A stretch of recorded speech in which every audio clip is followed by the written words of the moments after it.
Hey, what is up YouTube? Angry Eradicate here. Today, we only have 5 more Monotype teams to go. We have Flying, Steel, Fire, Poison, and I believe the last one's Fighting. So we have 5 more types to go. We are doing Flying today, in case you couldn't tell based off this team here. Super strong type. I recommend this type wholeheartedly if you want to go into the metagame, if you want to push ladder. This team's not bad in tournaments either, or this type isn't at least. Very diverse type. I'm going to have a podcast coming out soon.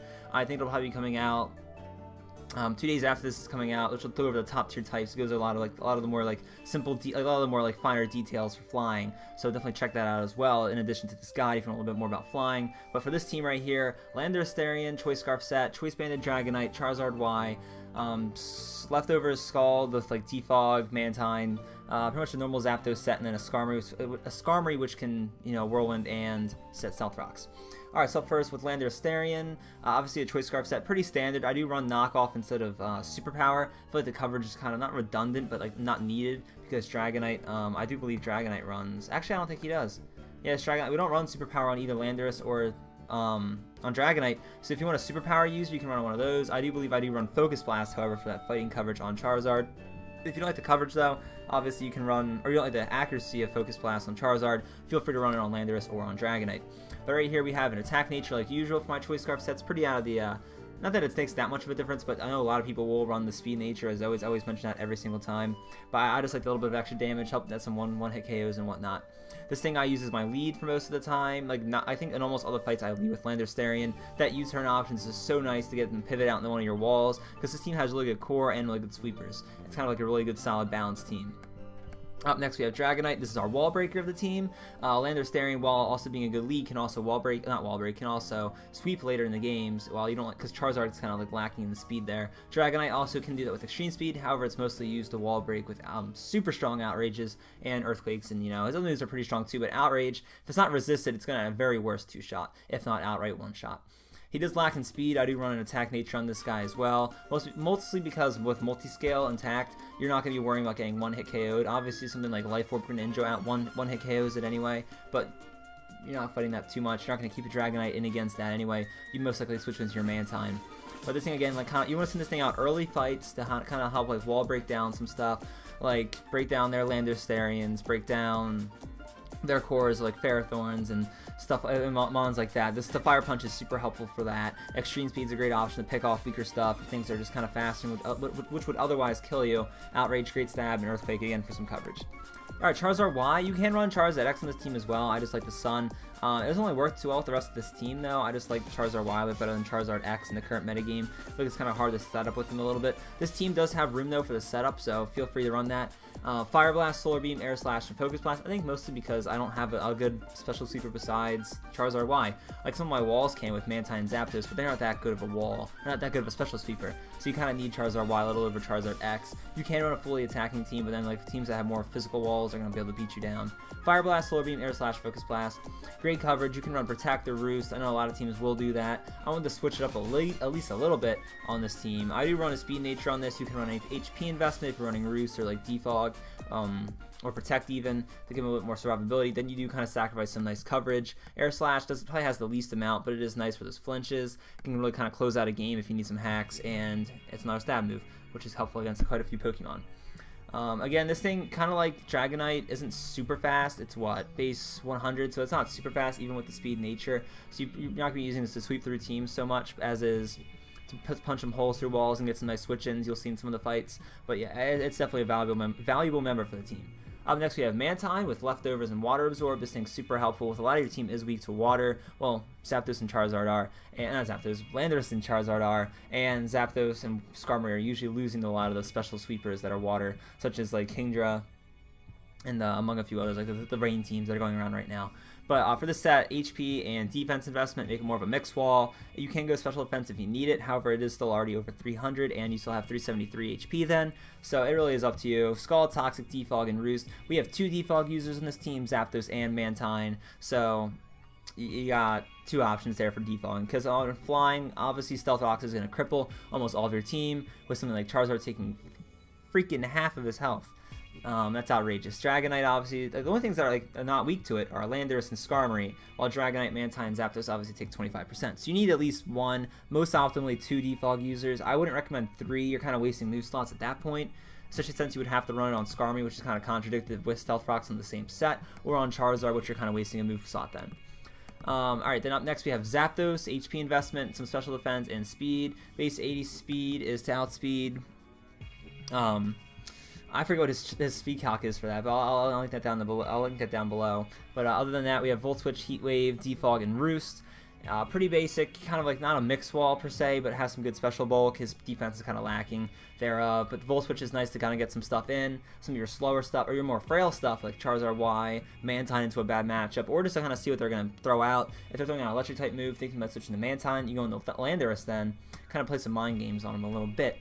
But again, Heat Wave and Volt Switch gives you good coverage. Defog, like I said, you need at least 2 of them on this team, and Roost to keep them healthy. Then we have Skarmory here. Pretty typical set here. I'm actually running Iron Head instead of Brave Bird. I used to almost always run Brave Bird, but then I feel like Iron Head's a little bit more helpful. You can, a lot of walls you can actually outspeed at base 70 with some 24 investment. You're outspeeding a lot of walls like Chansey, Slowbros, and while you won't do much damage against a lot of them, you get nice flinch hacks to, like, not let them go off for like a Stealth Rocks or for a Scald on you, and you can switch out afterwards. That can be really helpful. And then Whirlwind obviously stop phasers because you have Sturdy, which is super helpful in that case. And then Stealth Rocks, which is important to set up a lot for your sweepers, and Roost to keep them healthy. Alright, we have a lot of fights for you guys actually. I think I ended up going, my record with this team was like 10-3. This team was super successful, and like I think 2 of the fights I lost, I had some pretty bad hacks against me. Sure, I might have not won anyway, but it would have been at least closer. Okay, so for a lot of these early fights, like this one against Jacob Barnett 15 here, I actually get the opponents to forfeit a lot. I'm not sure if I switched in this fight. I'll have to watch it as I go, but I know at least 2 of these fights you guys will see. I get opponents to forfeit really early on. There's a lot of like good type matchups, like you have a lot of immunities, which you can kind of switch around a lot, and it kind of gives your team a lot of momentum that way. Obviously be careful because a lot of the things that they're weak to, like Bulk Beam coverage, like obviously Landorus-Therian is immune to electric, however a lot of those mons will carry Ice Beam, so you have to be careful with all your switch-ins and stuff. Like Zapdos is weak there, is immune to Earthquake, but weak to stuff like this, like rock type moves like Stone Edge and Rock Slide. So you have to be kind of careful with switching them in and whatnot, but you can make a lot of nice plays with it. This guy has an Eevee, but obviously the Eevee and Z, a Mega Lopunny Staraptor, stupid Heliolisk, Chansey, and Porygon Z. At least with this big boy Eevee, obviously not nearly as good after the boost or the nerf to Baton Pass. I U-turn out because obviously I don't think I could kill it even with like an Earthquake. I thought it'd probably come close. I didn't want to deal with it afterwards. He goes for the stored power here, only is about 25%. So obviously this guy's not super serious with this team here. It's kind of a nice trick option, I guess, but normal has a lot better options you can run. Like running a Tigger Speed there, I think would work a lot better. He goes into this Carpe Duck here. I'm thinking, okay, maybe Choice Scarf because it was faster in my Dragonite, but maybe not. I probably should went for the E-Speed, honestly, but it's okay. He goes into his Chansey here, obviously. I switch out the Skarmory to set up Stealth Rocks, and he goes for Stealth Rocks again, thinking maybe I defog. However, or maybe just in case I don't know what he was doing there. I guess he maybe thought I would defog there. He close combats against that. Obviously, I can kill it now with the Iron Head.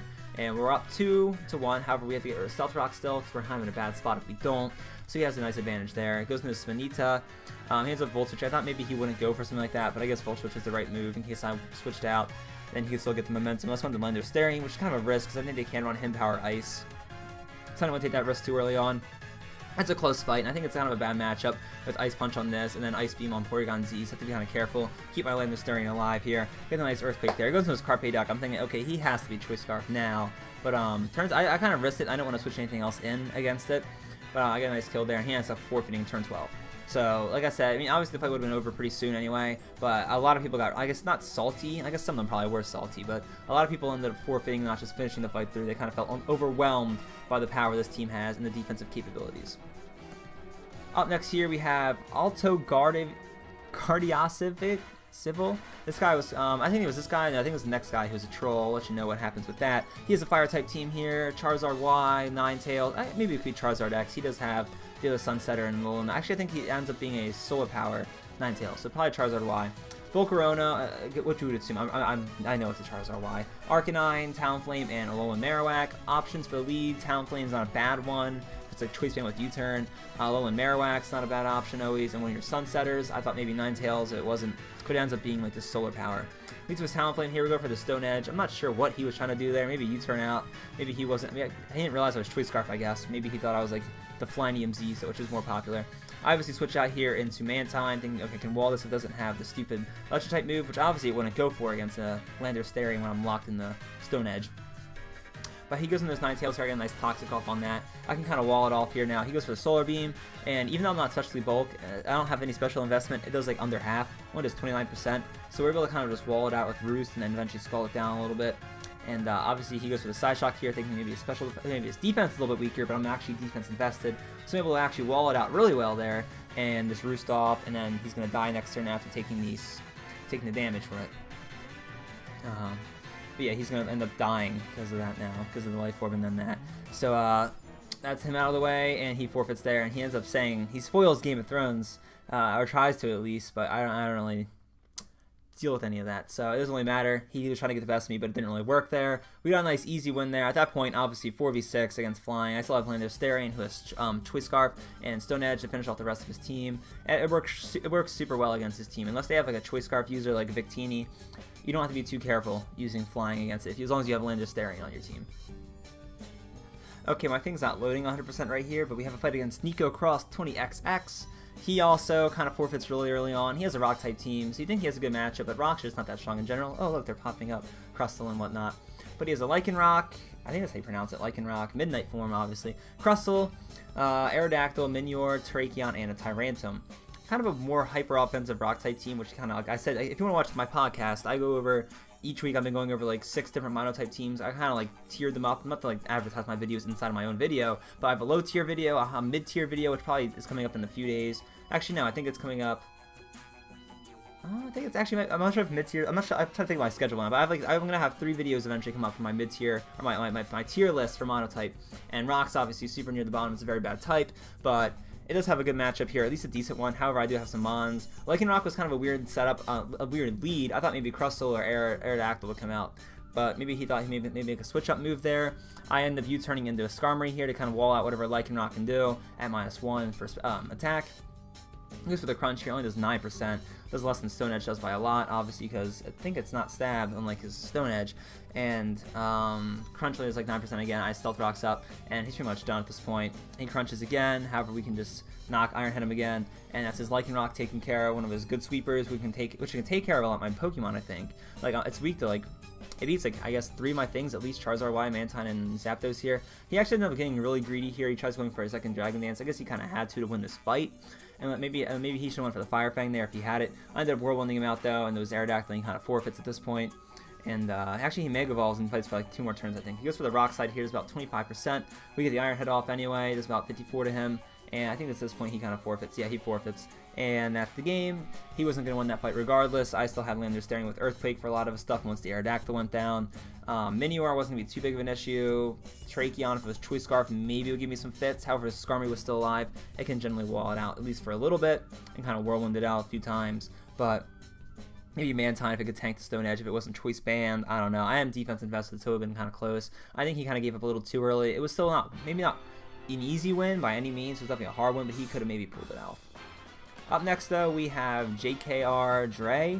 He has a nice tight team. This fight was actually a lot closer, obviously, because it's a decent matchup at least. And Alone Sandslash is, while I do have a few options against it, and I guess mostly just Charizard, but it is nice to have an option. And Skarmory can usually whirlwind it out and kind of stall it out. It's not an unwinnable matchup, and in general, Ice is obviously good against me for the most part, though, so it's kind of annoying. He actually ends up not leading with a little Ninetales, which I kind of expected here, while I lead with Charizard, so I can Mega Evolve afterwards and change it back to Sun, leads with his Cloyster. I Fire Blast, thinking maybe he'd switch into his Ninetales, and I go for Solar Beaming in a bad spot. He ends up going back to his Ninetales, though.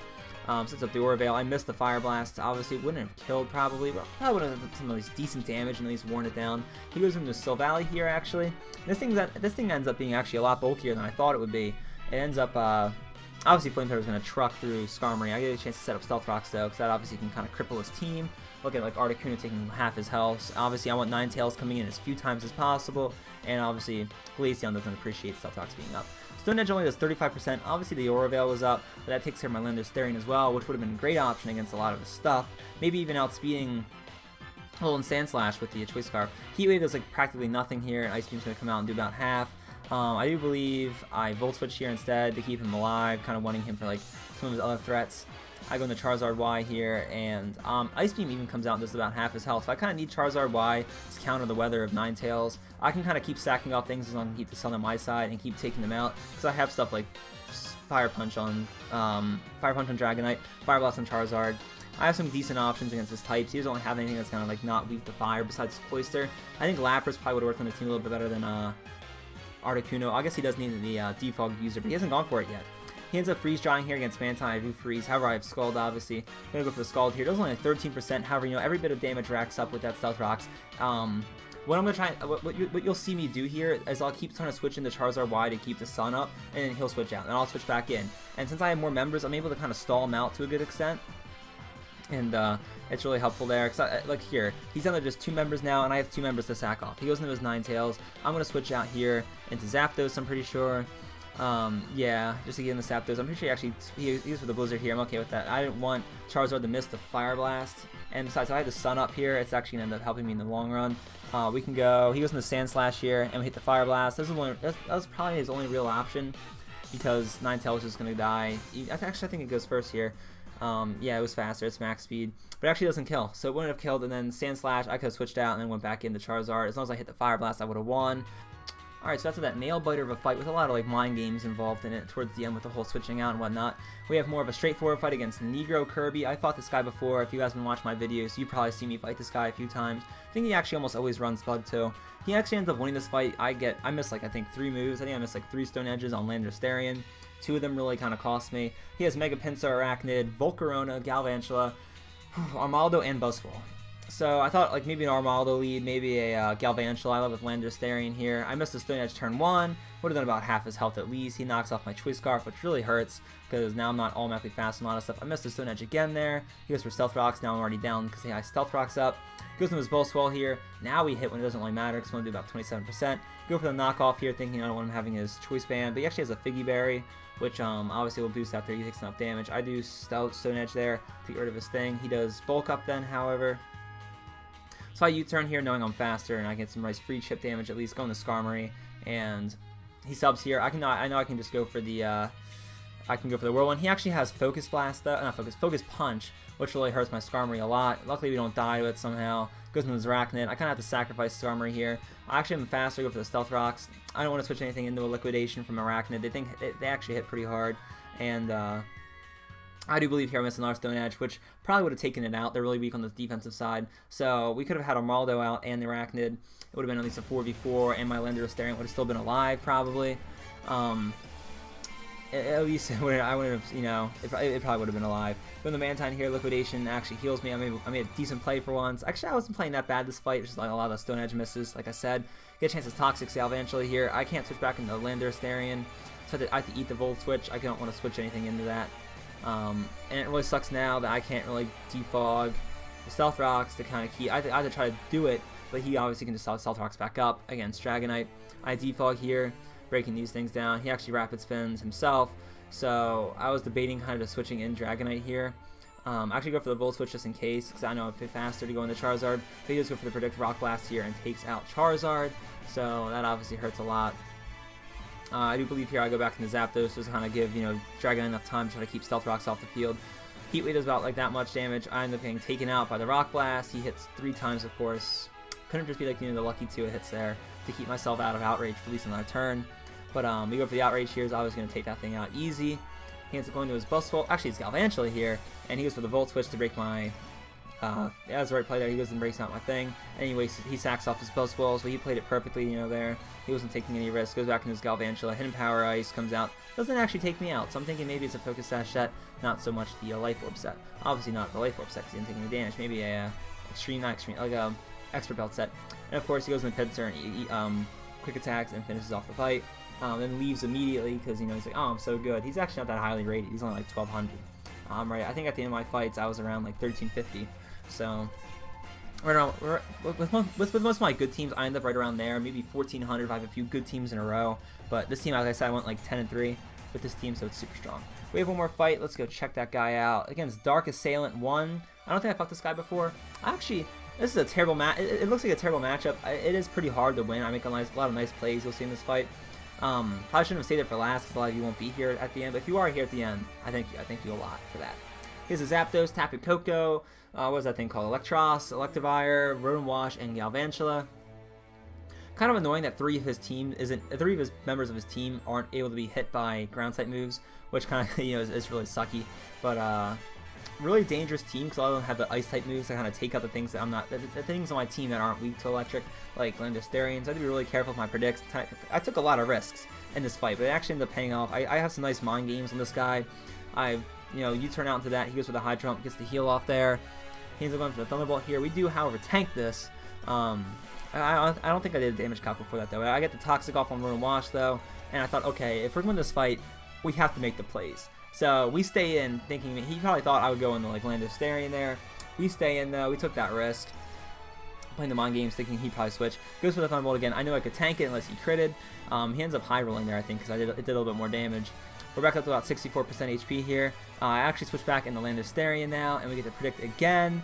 So we're balling out this guy. He's Run and Wash. It's slowly getting worn down from that. I do believe I Stone Edge here, and unlike the last fight, Landorus-Therian actually comes up big.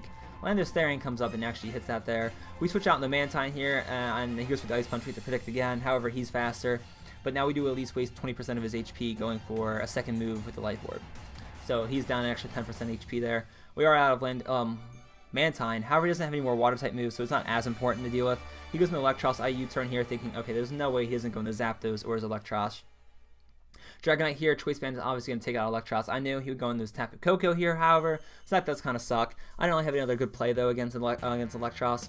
So we can have to sacrifice our Dragonite here or switch out afterwards. I do believe I go into Skarmory because he's like looking at the matchups here. He's not going to be good against most of his stuff. I wanted to wait out Electric Train a little bit too. So now he's going to be down a few more turns. I actually do go into Landorus-Therian here, predicting the Thunderbolt, which he actually gets again. So I'm surprised he hasn't just gone for I'm surprised he didn't go for like the Hidden Power Ice or whatever like Grass Knot he had there, just to play it safe. We get the Stone Edge, the Electivire twice there, and we do take it out. Luckily, we're actually hitting the Stone Edges this fight, which is super important. We do miss there, so I'm like, no, and then he gets an Air Cutter. We do miss again, so he ends up kind of blowing it towards the later end of the fight. But that's to be expected. You're not going to hit all 8 of your Stone Edges. We give him another 20% HP. He does hit us with the Air Cutter again and takes us out with a crit. Not that it mattered, but, of course, he's the one getting the hacks. I end up Volt Switching here, and luckily we're faster. And now he's down to just 2 people. I have 4 left, my bad. Going to Charizard here, thinking, okay, he can at least tank a hit from probably either of these things. He goes for the Thunder, gets us down to 6% HP. He does paralyze us, however. We do hit the Air Slash, gets him down to about 15% HP, which is all I needed to win. Because now, since he only has these 2 left, Dragonite can probably beat through most of them. I end up going to Dragonite here, and he ends up switching into his Galvantula. Pretty foolish move, if you ask me. His Tapu Koko might have been able to tank this and then finish off my Dragonite, which I think actually ends up happening. Gets down to about 19%. He Roost, which is just the game-ending play. So I'm guessing he doesn't have Hidden Power Ice on it. Dazzling Gleam comes out, obviously finishes it off. He probably should have done that earlier. Probably would have died actually from the Life Orb damage. Let me check. Yeah, I think he would have died. So either way, it's a good game on our part. We still had Zapdos to come in, and maybe he could have tanked a hit. How much was he at? Oh, it doesn't say. This is at full health. So Zapdos easily could have tanked a full hit from that. Maybe I would go into Skarmory first to kind of stall out the Electric Terrain at least, because that obviously makes his attack do a little bit more damage. But it is what it is. And that's like the last fight I have for you guys. So let me know, as always, if you guys like this team or not. I liked it a lot. I think Flying, like I said, is like a top 5. I guess my video hasn't come out yet, but I think Flying is a top 5 type, in my opinion. Obviously, you're free to have your own, but I definitely recommend it for someone who's new. Besides this matchup, it doesn't require that much in your mind games. It really favors people who can do it, but you don't have to have as much of the mind games. Your core is a little bit weaker than usual, but it does have some nice potential with the type matchups and whatnot. Flying is a very diverse type, so you can run a very different team than this and still be viable. But thank you guys so much for watching. As always, head on over to our channel. Like I said, we only have a few more Monotype video types left. We've done most of them. We've done, what, 13 now? Yeah, we only have 4 more types to go after this. We have 14, 15, 16, 17, 18. Oh, so we've done 14 types. 14 types now. This was the 14th type. My bad. Math major here, and I can't even count. But thank you guys so much for watching. As always, we hope to catch you in the next one. Take care. Have a great day.